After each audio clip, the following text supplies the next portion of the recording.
Confesser ses fautes à Dieu est en même temps proclamer la bonté de Dieu. Le pécheur s'avance vers le Père de toute miséricorde. Psaume 32, 1, 7. À travers les manifestations voyantes du repentir de la pécheresse, Jésus devine le motif profond de sa démarche. La foi. Tes péchés ont été pardonnés, ta foi t'a sauvé. Va en paix. Luc 7, 36, 50.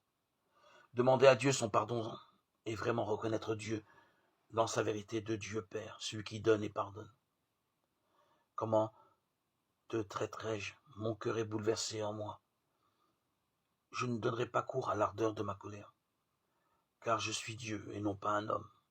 Osée 11, 8, 9. Ce pardon est restauration de la confiance, ou plutôt renouvellement de la confiance, nouveau départ sur de nouvelles bases. Simon-Pierre avait été proclamé roc, pierre de fondement pour l'Église, Matthieu 16, 18. C'était un don de Dieu, car Dieu seul est son Christ, son rocher inébranlable. Pierre ne répond pas à cette grâce et se dérobe au moment de l'épreuve. Je ne connais pas cet homme. Matthieu 26, 74. Le pardon de Jésus sera, à sa résurrection, d'apparaître d'abord à Pierre, Luc 24, 34 et 1 Corinthiens 15, 5.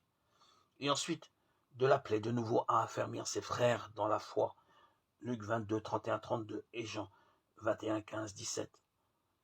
Saül était ivre de fureur contre la jeune communauté chrétienne, Acte 9, 1, 2, converti. L'apôtre Paul proclame lui-même: je suis plein de reconnaissance envers celui qui m'a donné la force, Christ Jésus notre Seigneur.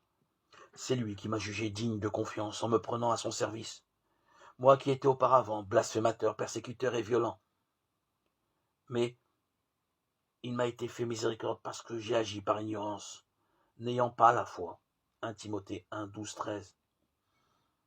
Le pardon est création d'un être nouveau, porte ouverte sur un avenir imprévu.